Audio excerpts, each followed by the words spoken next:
Hi everybody. In this video, I will discuss some main points of an article by Sharin Elkholy entitled Feminism and Race in the United States. In this article, the author addresses feminism and race both historically and currently. From the first Women's Rights Convention in Seneca Falls, New York in 1851, a search for the definition of woman has been central to the feminist movement. The author makes the point that the early feminist movement in the United States consisted mostly of white women whose notion of womanhood was modeled on the experiences and problems of a small percentage of females who were exclusively white, middle class, and relatively well educated. The movement was built primarily on what the author calls a racialized patriarchy that excluded women of color, the poor, and immigrants. This term, racialized patriarchy, points to the fact that early feminists tended to be white and tended to assume that men held most of the power in society. And that, of course, that this situation of men holding the power in society was the way it should be. When it comes to the origin of gender traits, there have been two schools of thought. On the one hand, there is the notion that women are, by nature, weaker than men. This view is called essentialism. Now, essentialism isn't just about a particular trait. It says that all the traits that a person has in terms of their gender roles are essential. That is, they are given by nature. Gender traits, for instance, of submissiveness and emotionality for women, and aggressiveness, decisiveness, and powerfulness for men are just essential or biological or natural elements of who they are. So essentialism holds that gender relations are biologically fixed. On the other hand, right, the other school of thought is a competing theory that gender traits, for instance, between men and women are not essential or natural, they are socially constructed. According to social construction, women are submissive and emotional because society teaches them to be that way. From the time we are little girls and boys, we are rewarded when we act according to these stereotypes and punished when we don't. Nature doesn't have anything to do with it for the social constructionists. Now, if one was tempted to say that gender traits are both natural and socially constructed, that doesn't get us out of the dilemma. Is it exactly half and half, for instance? Are gender traits more socially constructed than natural, or is it the other way around? You can see that even if one wants to say both, there's still a question whether one is more important than the other. In any case, most of the writers in this course will tend to be social constructionists on this issue. It's a very interesting issue, and I encourage you to look for articles and writings on it. Please do let me know if you'd like some suggestions. One might say that even if there are some genetic elements influencing gender traits, they can't be very strong because societies throughout history have had to go to a lot of trouble to teach women to be submissive and men to be aggressive. And if it's natural, why does there have to be so much training? In addition, whatever the natural differences might be, are they really relevant enough to warrant treating women as less than human, as Western societies have done for centuries? In section 3, the author makes another distinction. This distinction is between an additive approach to race and gender versus a more complex approach.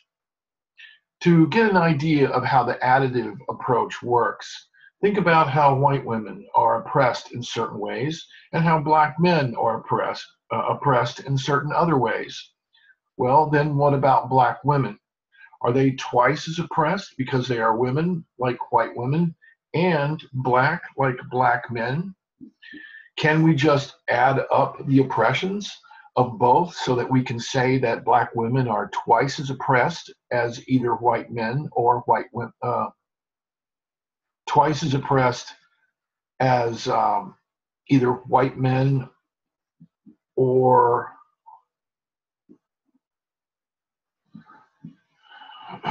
as white women or black men? If you think that oppressions can just be added up like this, you are an adherent of the additive approach. But many hold a different view. The oppression of people who have more than one superficial characteristic that puts them in two marginalized social groups, like black women, is more complex than that, this other position holds. And the oppressions they go through are much worse than just the mere adding of oppressions. According to most of the writers we are reading this semester, being multiply oppressed is far more complex than simply adding disadvantages up. Another concept that the author brings up in this article is in relation to her discussion of Patricia Hill Collins. It is a theory called standpoint theory. A good succinct statement of standpoint theory appears on page 6 of the article. The idea is this: in a society, the perspective of someone in a marginalized social group is going to be more accurate than that of someone from the dominant group.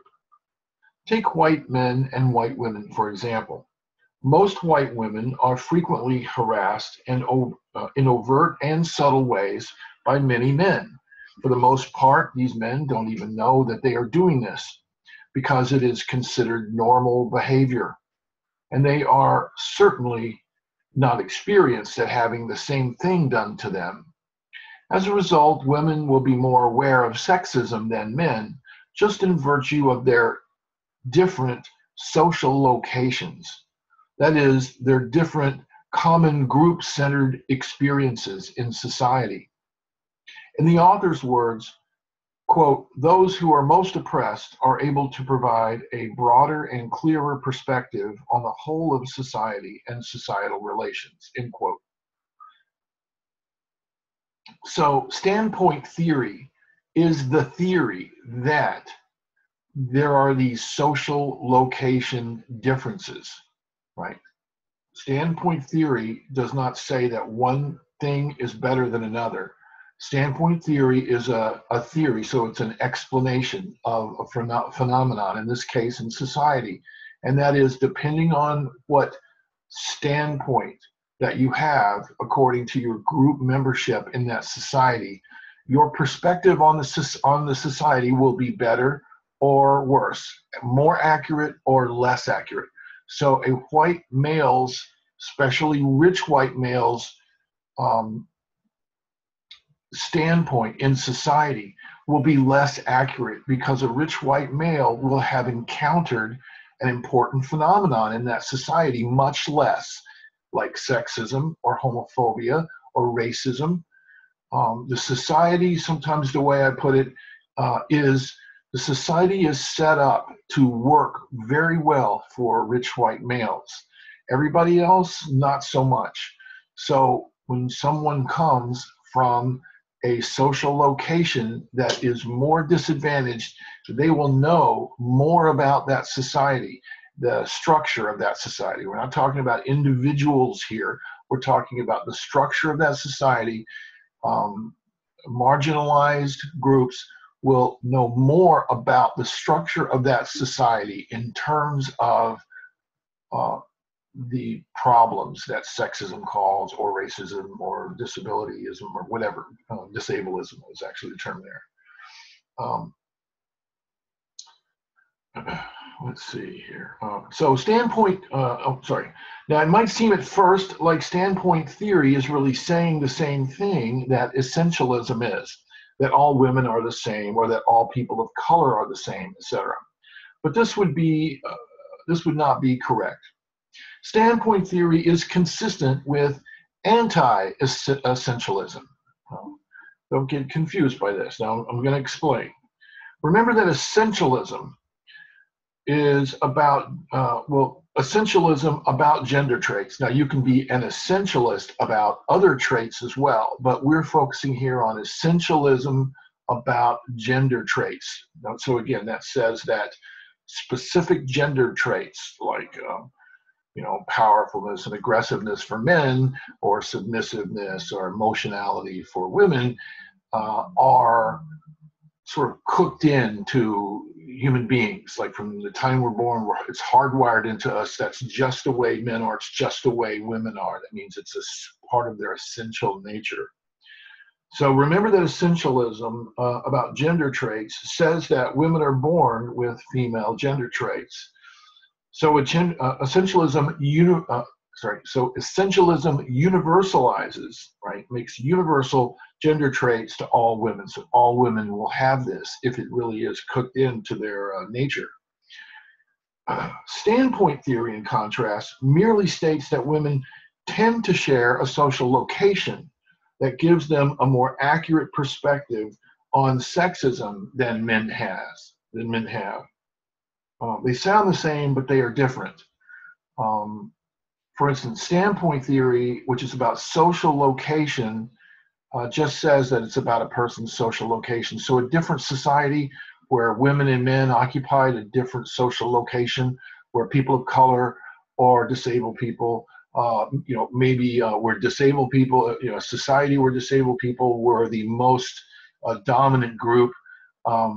According to standpoint theory, their understanding of the structure of society would be different than they are in this society. One says that everyone has the same traits, no matter their social location. The other says that social location determines how accurate one's social perspective is. Turning now to section 4 of the paper.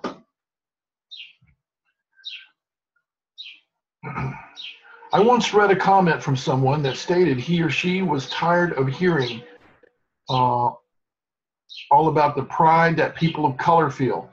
This person said they wanted to be proud of being white. Maybe you've heard similar things as well. Excuse me just a moment.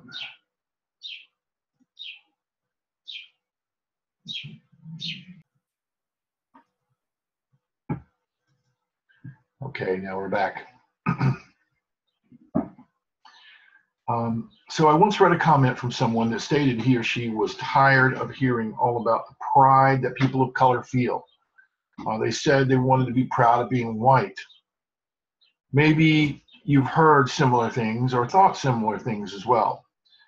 The next writer discussed in Elkholy's article would say that such a statement makes little or no sense.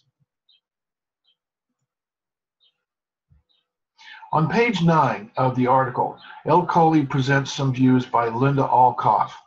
Alcoff argues that whiteness is inseparable from the subjection, denigration, objectification, and repudiation of those who are perceived as non-white. This is related to a point that was made back in the race video we watched in the first few weeks of the course. The category of race came about as the result of European expansion and oppression against Africans. It was invented by early colonizers to justify making slaves out of people from Africa. They needed a way to get cheap labor, and conveniently, the people they wanted to enslave had black or brown skin. We've had the category of race ever since then. Now, perhaps there is a biological basis for racial differences. However, even if there are some bases in biology for racial differences, what Alcoff is saying is that the social category of whiteness is a social construction. There are no biological differences that would justify the treatment of any races as being inferior to others. No evidence for that, I would say, either. Certainly Alcoff would say that. So arguably, if the social category whiteness is based on white people oppressing black people, There is nothing for a white person to be proud of in virtue of being white. The sense of pride in being black is the result of black people pulling together and persevering despite being oppressed. And to be proud of being part of the group that has endured and fought through this is a way to begin to heal from centuries of abuse. White people have historically not been oppressed for being white, so there is nothing to heal from other than being criticized for enjoying privileges that result from being the dominant group, which might seem like a fair criticism. In a similar vein, on page 9, the author discusses views held by Noel Ignatieff and Marilyn Frye. To loosen the grip of white supremacy, Ignatieff calls for the overall abolition of the white race. Note he is not talking here about hurting anyone. He is referring to the category race, so an abolition of the category whiteness. He encourages white people to commit treason to whiteness. In a similar vein, Frye advocates dissociation from whiteness by calling for whites to opt out of the club she calls whiteliness. Frye explains that being white is like being a member of a club or a political party or a fraternity. Like Ignatieff, white people should resign from this club. So according to Frye, this would mean repudiating practices that arise from enacting, embodying, and animating whiteness. While attempts at consciousness raising are very important, another writer, Sarita Srivastava, argues that the emphasis for white people often falls on white guilt rather than on organizational change. Srivastava argues that in order to work toward ending racial oppression, white women need to focus more on organizational structures that keep it in place and less on striving to empathize with the victims. Note here a theme throughout the course that I mentioned early in the semester was that while we will discuss and have readings that mention and discuss individual racism, for instance, sexism, homophobia, and all the rest, what we're really focusing on more than anything, what we want to emphasize is this systemic racism, sexism, this systemic oppression, something that's built into the structure of society that got built in over centuries and millennia of oppression. Perhaps it all started with a single individual many thousands of years ago. I don't know, and we really can't know that. But whatever the reason it got started, it tends to favor or privilege some people at the same time as it oppresses others. This has been going on for centuries. It's not something that was created by some liberals today for political purposes. Certainly some people probably use it for political purposes, but oppression of social groups is something that is as old as human civilization. And a lot of folks think that it should end, that it's high time for it to end.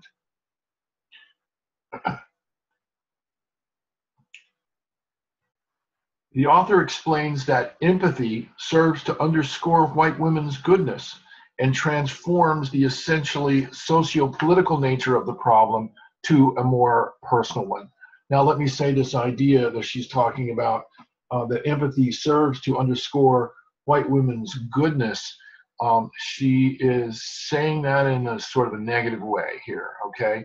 I think what she might say is it's all fine and good to empathize, but instead of focusing on a person's goodness, that is like, instead of my thinking about how good I am because I empathize with the pain that others go through, that I shouldn't stop there. At the very least, I should continue to work, or I should really focus on changing the system that makes those people, that puts those people in that situation.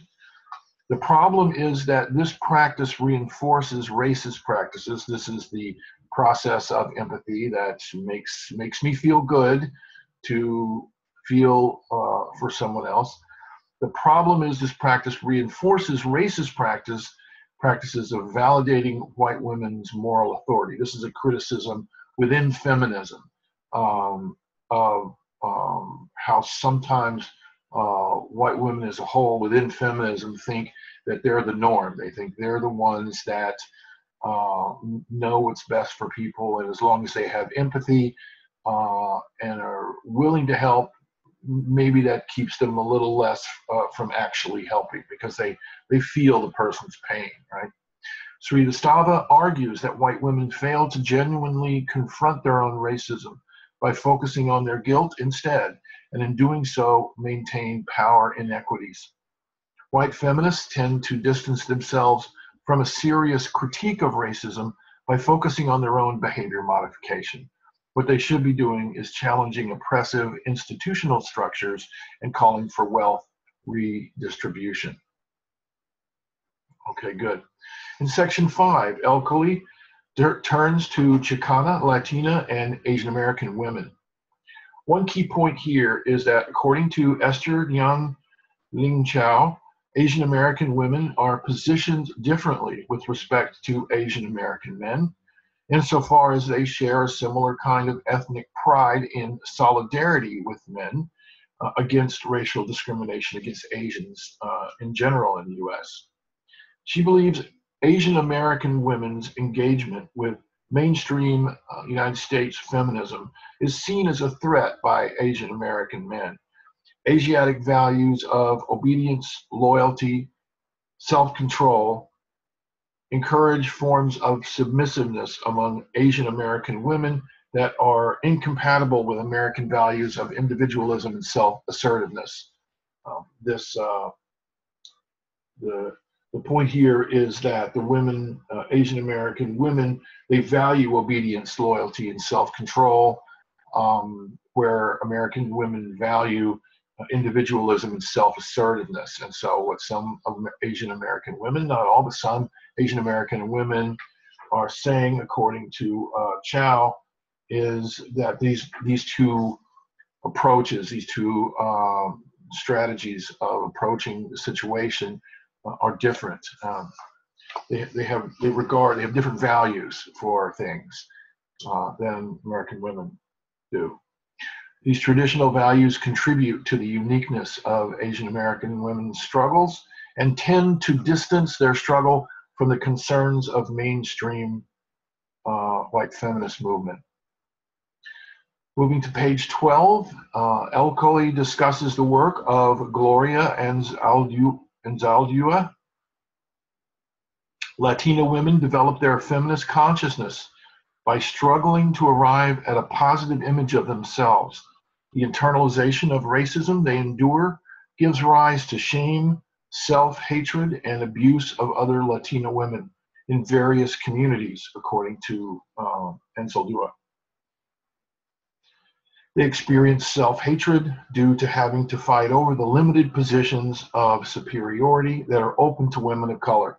Inhabitants of colonized societies experience an internalization of Western values. Now, this idea of a colonized society means a society like, well, Africa for a long time was colonized. The power all resided in people who came in and took over what was there before. So the idea of colonization could be claimed, for instance, by Native Americans in America. They were here first. European, Anglo-Europeans came in, they colonized the place, making it their own, took over and exerted their power and reduced who was here to second and third class citizens. So that's the idea of colonization there. Inhabitants of colonized, I'll read that again. Inhabitants of colonized societies experience an internalization of Western values, attitudes, and ways of life, including racialized thinking.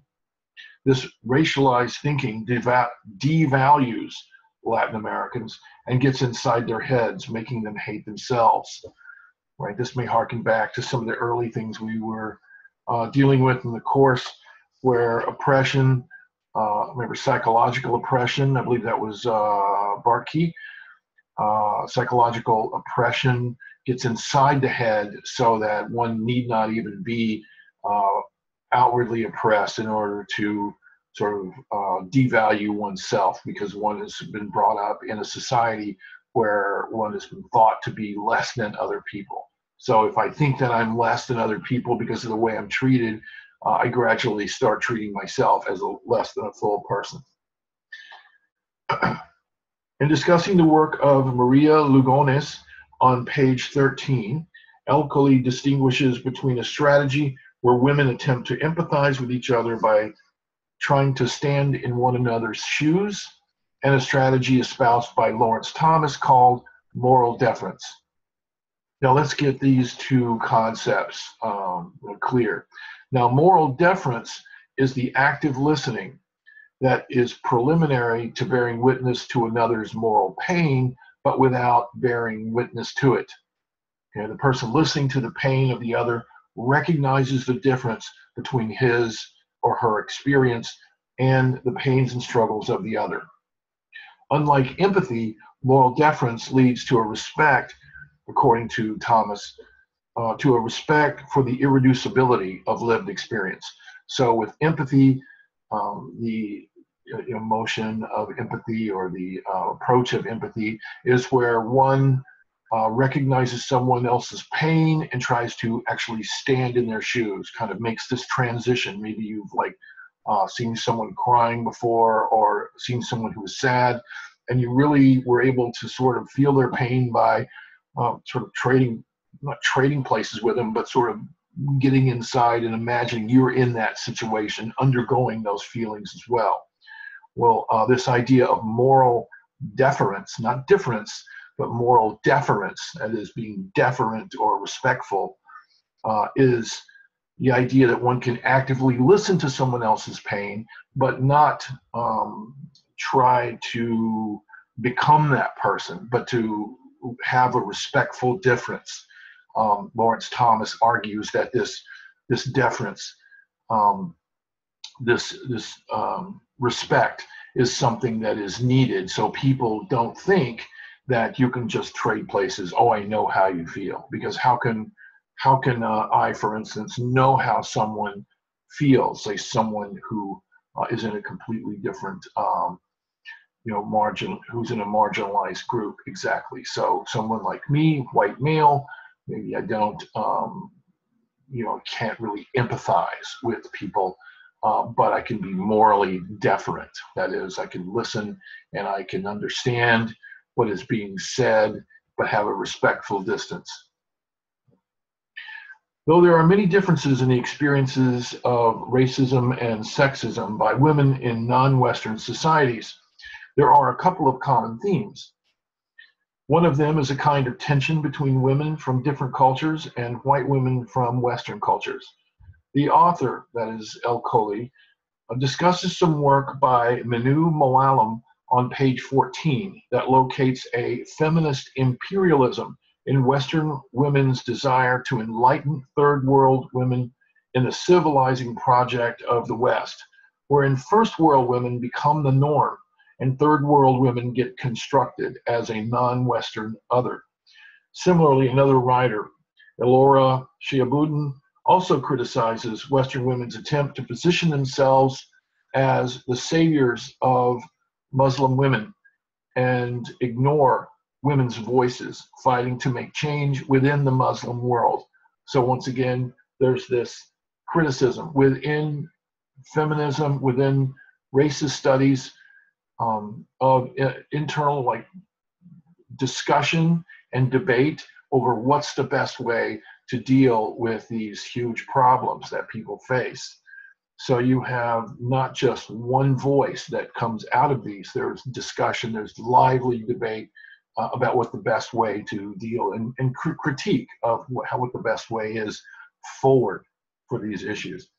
In conclusion, we've seen various distinctions and definitions in this article. I hope this video will help you understand the many interesting and important viewpoints of those writing about these issues. Thank you for your time and attention.